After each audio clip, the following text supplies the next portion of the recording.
Hey everyone, welcome back to the Junto with Scott Radigan, and we've got a real treat for you today.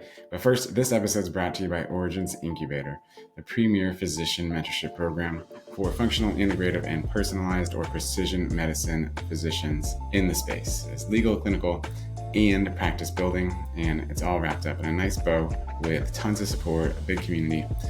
Check it out, originsincubator.com. But today we've got a fantastic guest in Dr. Deb Matthew, who runs a hormone mentorship of her own. But first, we dive real deep into she's looking successful now, but how did that look at day zero, at year two, at year four? Because she really kind of helps, her story is really about how, and I really am excited to bring it to you because we find, or at least I find as an entrepreneur, that I compare myself to somebody else's step 7 or 8 when I'm at step 2, and that's not really fair. So she got real candid with us and sharing some of the difficulties she had in going from pediatrician to now a leading expert on hormones. And so things like I had adrenal fatigue, I owed the bank $1 million, I was in survival mode. If that sounds something like you've gone through, listen up. Her story is really incredible. And you might be able to see some of what you're going through in your practice, or in your life, in your journey as an entrepreneur, because we all have a tendency to see people kind of at the top, or I like to say the duck looks calm on top of the water, but underneath their legs are swimming furiously. That doesn't describe Dr. Matthew. It might describe me sometimes. But if that sounds like you and you want to learn more about how she could do that, overcoming imposter syndrome, really turning from provider into business owner, this one is for you. So hope you enjoy. Dr. Matthew, welcome to the Junto. It's so great to be here. So as someone who's gone through a lot of transformations between eventually becoming a speaker and an author, and of course, mom is a great title too. How did you kind of get into this world of integrative functional and becoming America's happy hormones doctor? Yeah, well, like most of us, I have my own personal health issues. I was exhausted all the time. I was freezing cold all the time. And in fact, 2 times in medical school, doctors that were teaching me looked at my throat and said, "Your thyroid's enlarged. You need to go get it checked." But I would go, and I was always told that it was normal. And really, I had symptoms for about 10 years before I was finally diagnosed with hypothyroidism. And then I got put on Synthroid, which is the standard treatment, and I felt no better for another whole 10 years. And it wasn't until I read a book actually by Suzanne Summers about women's hormones that I learned that there's actually more to thyroid than just a Synthroid prescription. And I also was able to figure out that, I had medical school residency, 4 babies. I had adrenal fatigue. And then because of the thyroid and the adrenal fatigue in my late 30s, my progesterone level was crashing. I was already in perimenopause and I was a hot mess. But I had no idea, like nothing in my medical training had helped me understand. But because of reading that book, my brain exploded, and there were resources for where we as, medical providers can go and get trained. And so I found A4M, and I retrained and completely retired from my old life and opened a new practice and sort of never looked back. Okay, let's back up a second. How did you, or what were you doing when you got to this point and got the new training? You kind of glossed over what for many is a really, really big step, which is leaving their old practice behind and starting a new practice. Yeah. So can you walk us through kind of Sure. what that took and Yeah. where your mindset was at that point? Yeah. Yeah. It took a lot. So I was a pediatrician originally. And I picked pediatrics because I liked kids, but I liked the prevention part of it. And when all of this happened and I learned about hormones and I learned about antioxidants and like all these things that I thought we should have learned about in medical school, I decided that I was going to open this practice. So I had been working 2 mornings a week at the public health department, mostly so that I had a place to go without spit up on my clothes. I mean, I had all these little kids. So I didn't have I didn't have my own practice that I was walking away from. I had a job that I was walking away from. But I spent a whole year mostly retraining, like studying and going to fellowship modules and things like that. And I finally opened in January of 2007. But in 2006, my husband, who's the idea guy, kept telling me that I should start seeing patients ahead of time. And he had all these ideas like I could rent space in a gym or maybe go work out of a compounding pharmacy and just start seeing patients to kind of get the business started until we opened. Because back then there was really no such thing as telehealth. But I had the world's biggest imposter syndrome because Who in their right mind is going to come to a pediatrician for their menopause therapy? And then a pediatrician in the back of a gym doling out hormones? Like, how creepy and weird is that? Like, I just couldn't do it. And I felt like what I really needed more than anything was a big fancy office around me to make it look like I was credible and to make it look like I actually knew what I was doing. So we rented this office space, we upfitted it, we made it look really pretty, and I waited until it was completely done. I hired a team, and then we started seeing patients. But it was really scary. It was really hard. There's nobody else around doing it. Like right now, there's Facebook groups, like there's all sorts of people that you can find that are doing this. But at the time, I was the only one and I didn't know anybody else like me. And it was really, really scary. I used to wake up in the middle of the night crying, and it was a whole thing. Unrelated to the hormone imbalances. Yeah, Just kidding.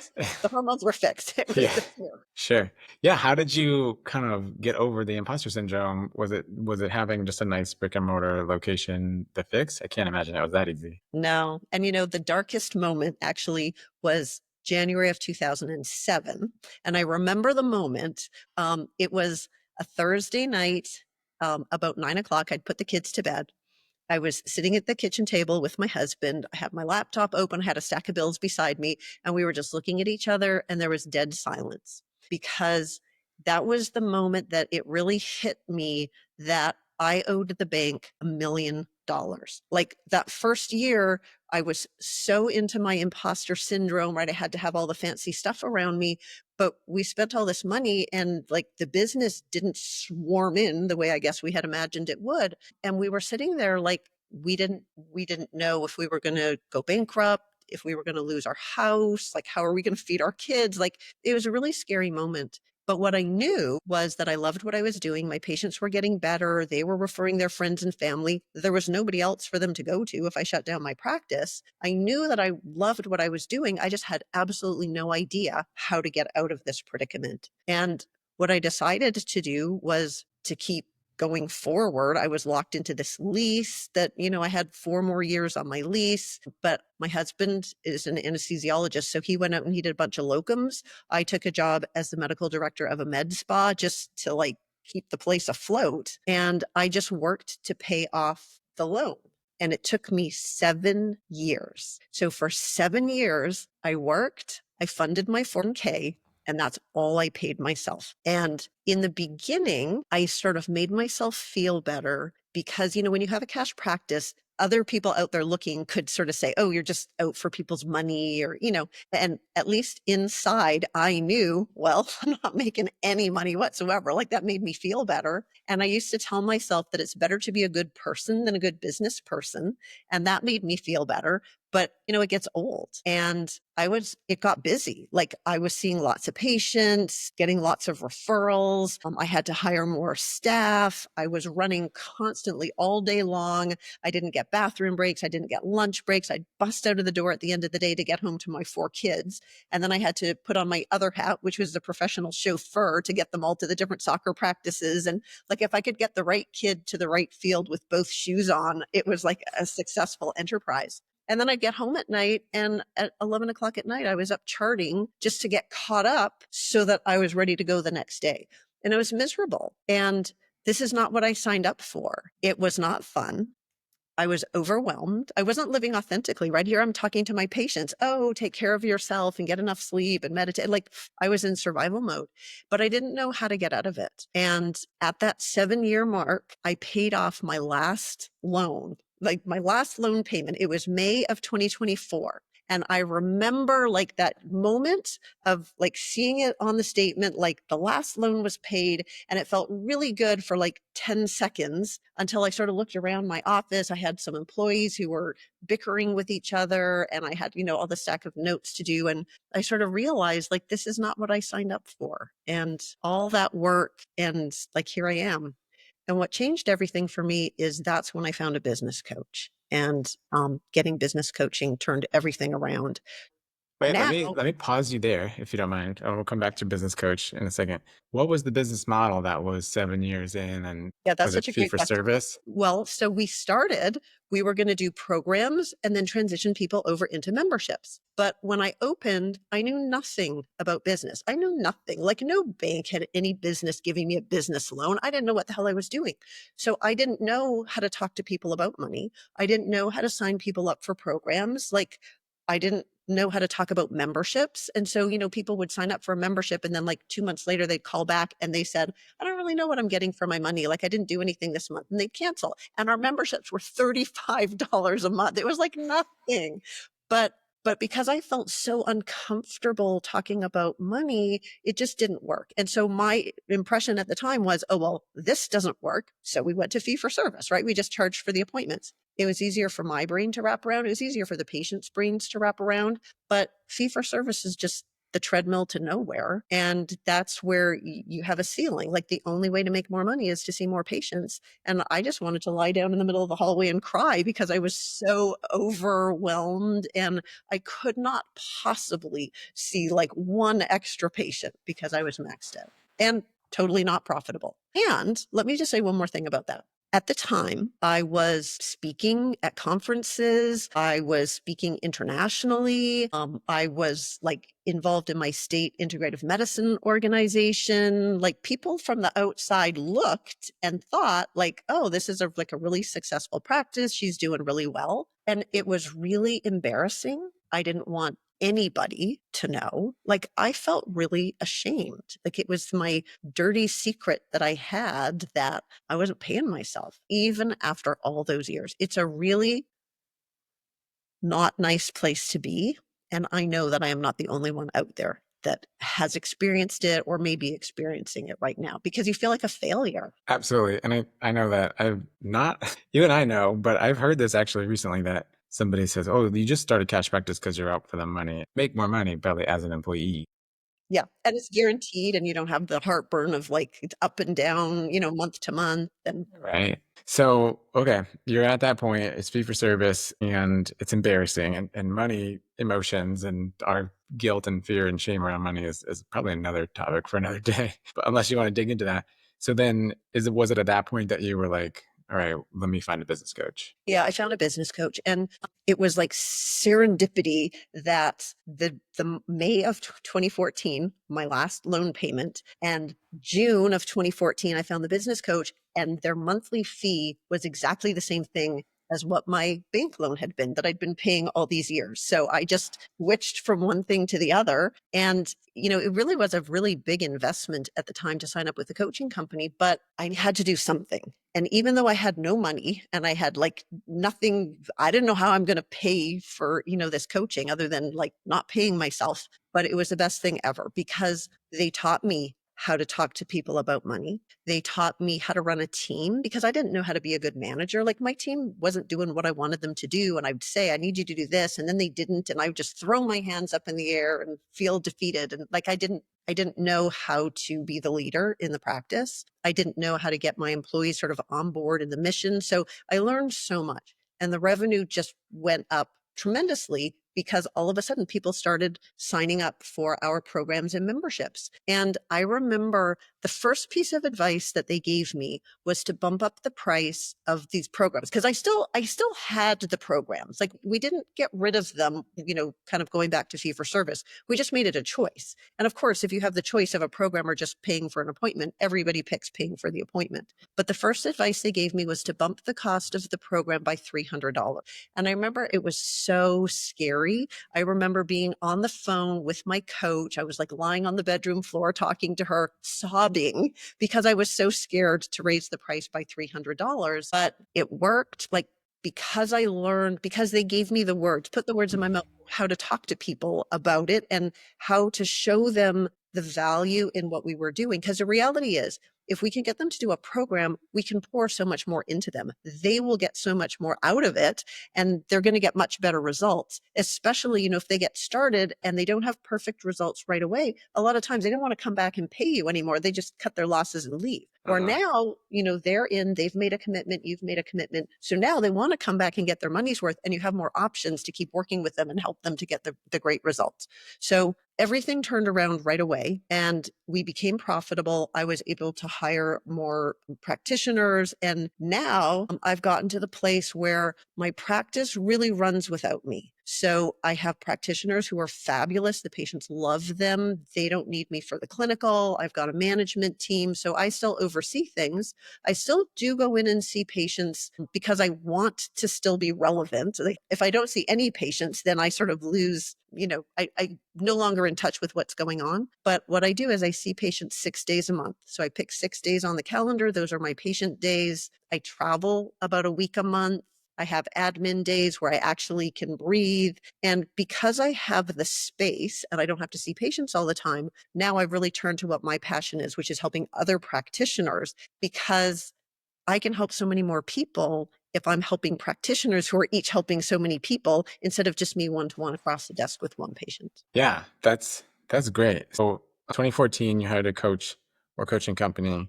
You kind of put a team in place and kind of got to, that's going over a decade now.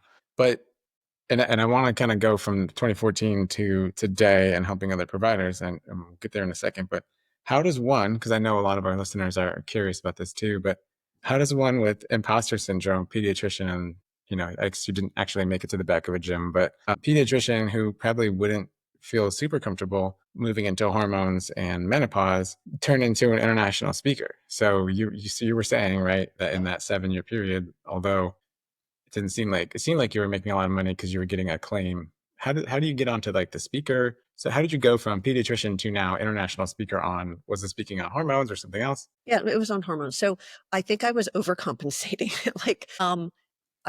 I took every course, every certification, like every opportunity to learn more. I took advantage of it. And probably part of the reason that I started getting the speaking engagements is because my husband, the idea guy, was behind me, sort of pushing me and saying, hey, it would be really great for the business, like to get more patients if you were out there speaking. I volunteered. I submitted speaker proposals to the conferences. I love traveling. And so if there was a conference overseas that I could speak at, that was great, because then, I can write off the trip and we can go, have a vacation. But basically I volunteered. And at first it was terrifying. But the reality is, if you are going to speak at a conference, you're going to pick a topic that you know something about. You are going to prepare ahead of time so you know what to say. It's much less, it's always nerve-wracking, but it's less scary when you are speaking on a topic that you have become an expert on. And the best way to become an expert is to teach other people how to do it, because you're forced to, get it all thought out in your mind. So basically, I volunteered to do these things. I put my name out there. I didn't always get chosen every time I, submitted a speaker proposal. But that really helped my confidence a lot. That's so fantastic. And so are you continuing to speak? I do. Mm-hmm. Okay.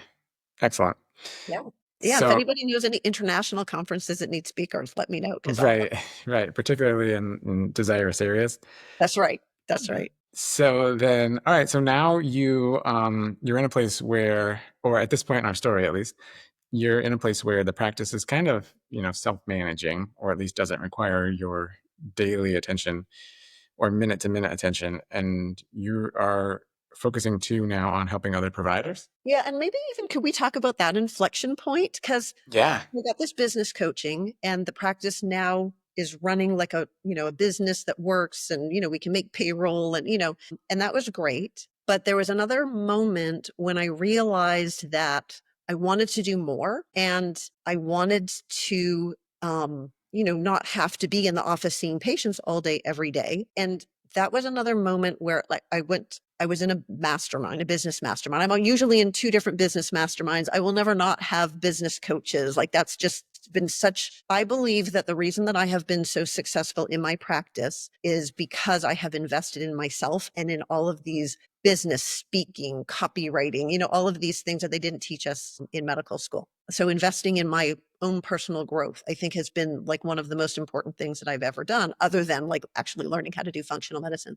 But I was at this conference, my plane got canceled, everybody else went home, and I got stuck for an extra day in Phoenix all by myself sitting by the pool. And while I was sitting by the pool and I had nothing to do but think, and I'm just going to be honest and tell you, I stress ate a whole platter of nachos. But while I'm sitting there, I realized that I wanted to not have to be the person that every decision ran by. And I recognized that I wanted to be the founder of my practice, Signature Wellness, but I didn't want to be, I changed my identity from I am a practitioner who has a practice called Signature Wellness to I am the founder of a practice called Signature Wellness, but it is something outside of me. And that moment and changing my identity and how I thought of myself was actually really, really important, because when I recognized that, like, my practice can't be all about me. I can't have my freedom and control at the same time. I kind of have to pick one or the other. And it was a whole process. Like, I didn't know how I was going to make it happen. Over the years, I've been pulling up my team and giving them more and more leadership opportunities. I've had to learn all about delegating and, not, if somebody asks me a question, if I just answer the question, then they're going to keep coming back with the next question and the next question. So I had to learn how to say, they ask me a question. Well, what do you think we should do? And it's really hard to give up control. It's really hard to let your ego stay at the door and recognize that there are other people who actually can do what you do. And sometimes they can do it better than you can, but that really is what it takes to have a self-managing practice where you can go, I love Bora Bora and the Maldives, and, I want to go travel, and I can do my best work sitting under a palm tree. That's where I can create and envision, and the practice is so much better when I am not there all the time. Partly because the team steps up to take care of things, and partly because I can plan for the future. That's amazing. So yes, I would echo what you said. Investing in yourself is never a bad idea. So great job having coaches and probably speeding up your learning curve to get to where you are. Absolutely. Okay, so that helped you to get the team in place. They can solve some problems on their own. And if anybody else is kind of looking for a quick tip on that, do you have a standard response to go to when someone comes to you with an issue? Yeah. So Okay. whenever somebody comes and asks me for a question, I always want to say, what do you think we should do? Because what it does is it trains them to start coming with solutions instead of coming with questions. So they'll come now, instead of saying, XYZ is happening, what do you think we should do? Now they'll come and say, XYZ is happening. We talked about it and thought maybe we could do ABC to prevent it. What do you think? Is that okay? And then it just becomes a yes or no answer instead of me having to sit down and figure it all out, which is so fabulous. And they get better and better at coming up with solutions on their own. And then especially for the small solutions, they don't even have to ask. And one of the things that is exhausting is decision fatigue. Oh, yeah. And especially for practitioners, we are making so many decisions every day for our patients. And functional medicine, especially, we're not looking, like in a family practice office, if somebody comes in with a UTI or an earache, like, we're just making one decision about one problem. But in functional medicine, patients are complicated. We're making 80 billion decisions all day. It's exhausting. And then when you add on all the business decisions that need to be made and the marketing decisions, and, it really is a brain drain. And it's so, so helpful if the team can help to make some of those low-level decisions so that you don't have to. Well, and don't forget going home for your kids asking you a million questions, and your husband being your Of course. additional kid asking you questions as well. Then even the dog wants your attention, right? Right. My wife will sometimes remind me she's made decisions all day and I should figure it out There sometimes. we go. But one thing for those that are looking for some kind of like framework around that, there's a famous framework called the 1-3-1, which is the person who is subordinate or part of your team would be identify one issue, come up with 3 proposed solutions, 3 possible solutions, and then which one do you recommend? So it's called 1-3-1. It's like a Right. famous framework. It sounds like that's kind of what you're doing. If you're not doing it, and if you're not calling it that, it sounds like what you're doing. Just kind of solution mindset. Kind of that's one Yeah. way to train either your children or your team to kind of figure it out on their own a little bit. Okay, so you've done that, and we are at a place where we're eating nachos by the pool. then what happens? Well, so once I actually declared to this mastermind that I was in, I recorded a video saying, I am going to do this. I'm going to commit to blocking my schedule 1 week every month, no patients that 1 week every month, so that I can, work on the business. I can take vacations. I was crying in the video because it felt scary. I didn't know how I was going to make it happen. But because I committed and I had other people who heard me make this commitment and keep me accountable, then moving forward, we just made it work. So there were times when there weren't enough appointments on the schedule and people had to wait a little bit longer. I ended up having to hire another practitioner a little earlier than I may otherwise have needed them because somebody has to see the patients. But all of my decisions were filtered through this idea that I am looking to have more freedom in my life and that I wanted to free up time to be able to do, the next great thing. And so over time, we figured it out. I started taking, then I worked 8 days a month and then I worked 7 days a month. I just kind of trickled it down over time, but I really found that the more I was not in the office, the better everything worked. And it made me happier. And the team really liked to have more leadership. They were really proud of themselves, when the practice was doing really well and patients had great results. It wasn't because of me, it was because of them. And so now I really do feel like Signature Wellness is this really wonderful practice where we really do transform people's lives and we feel really good about it. And it's not all about me. It's about the team and the practice. Excellent. So then that's great. So you've got less time in the office, and I know now you're helping to mentor other providers too with maybe how to do what you're doing. And what's really interesting is every time we reinvent ourselves and do something new, we sort of go through all those same steps of fear and imposter syndrome and like, would anybody actually want me to mentor them? And can I do it? Like all the same things, which is just so interesting to look at human psychology. But in 2022, I started a program called BHRT Practice Launch, where I work, my niche is specifically with BHRT prescribers because the business model is a little bit different. Like patients need prescriptions, we have very good patient retention because once people feel better, they want to stay on their hormones. Whereas people who are doing functional medicine without hormone therapy, you get your patient better, you fix their gut, like that's fabulous, but then they feel better and it's a little bit harder to keep them coming back and the patient retention. So the business model is just a little bit different. So it's been going really, really well. We take small groups. We do it twice a year. We're going to be on our 6th cohort that's starting now. And it's so fun. It just totally lights me up. It doesn't feel like work at all because these practitioners who sometimes they're opening a brand new practice from nothing. Sometimes they already have a practice, but they're switching maybe from insurance to a cash model or from fee for service over to programs, or sometimes they have like a weight loss clinic or a med spa, and then they're going to add hormones. But everybody is in the same boat where, they're all, doing this new thing, this new way. And it's so nice to be in a group of other people who are like-minded, who all have, similar goals and they're trying to achieve similar things. Because, the reality is if you own your own practice, it can be really lonely.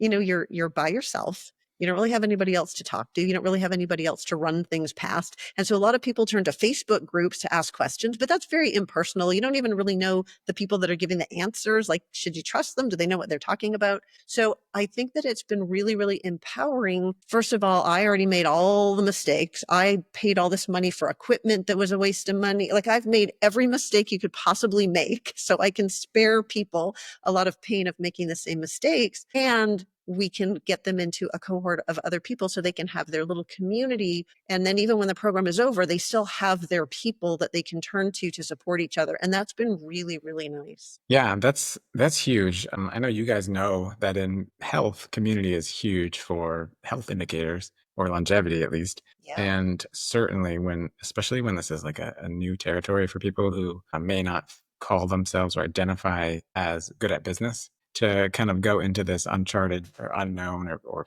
place of fear, not alone. So that's amazing. I'm on board with the group policy. You to your point, if you're alone in your practice, there's no one to run things past or curbside, as you guys put it. So I love that. So cohorts twice a year, small groups. And then sounds like it's 6 months. It's a 4-month program.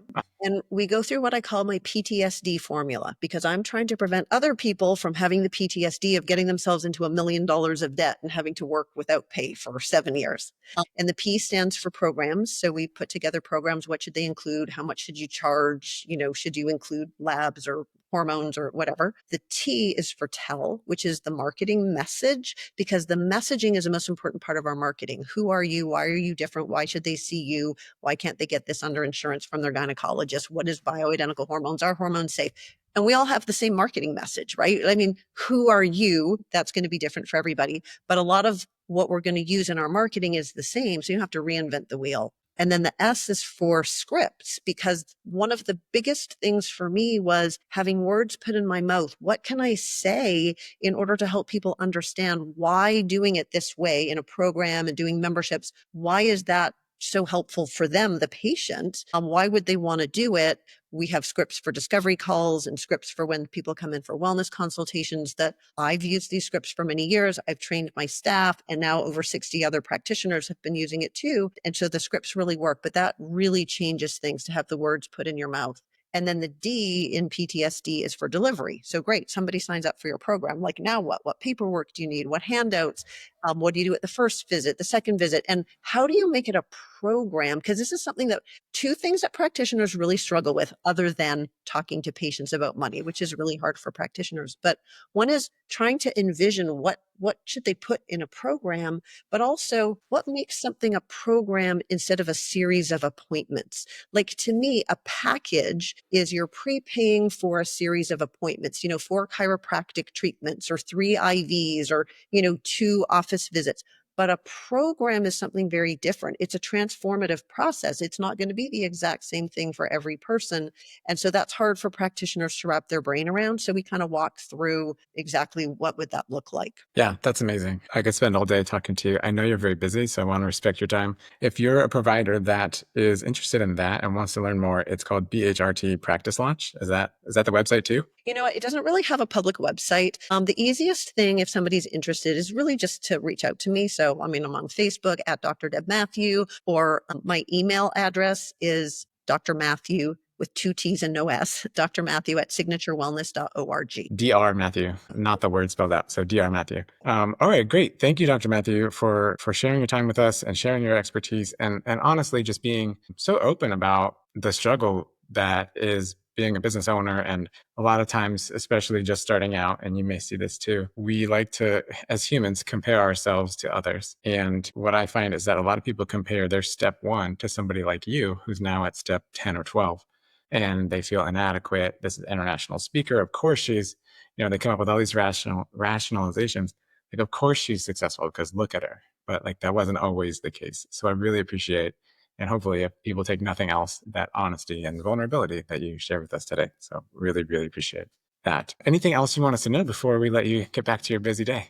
I think that is so rewarding to help people this way. Like, working in the regular healthcare system is really soul crushing. And this is such a wonderful way, but it is hard to be an entrepreneur.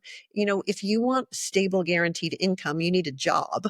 And to have your own practice, there's ups and downs, there's uncertainties. And so having a group that you can turn to and having mentors, whoever you work with, somebody to help you make decisions is so, so, so helpful. Yeah, excellent. So once again, if you want to find her, it's at Deb Matthew, DEB, Deb Matthew. at Dr. Deb Matthew, excuse me. And then her email is drmatthew at signaturewellness.org. Thanks so much for being here, Dr. Matthew. Special thanks to our guest, Dr. Deb Matthew. For all notes, anything that you wanted related to the show, any things that we talked about, go ahead and check out junto.show/204. And for more, you can go find Dr. Deb Matthew at the places we mentioned during the show. And for us here at Functional Lawyer, go to functionallawyer.com. And if you like the show, we have one ask, and that is just share this with a friend. Make sure that they get a chance to listen to the show. And that'll help them out, hopefully, with some of the mindset we cover. And it'll help us out here. And it's a great way to say thank you. So appreciate you. We'll see you in the next one. Have a great day. I'm Scott Radigan. See you later.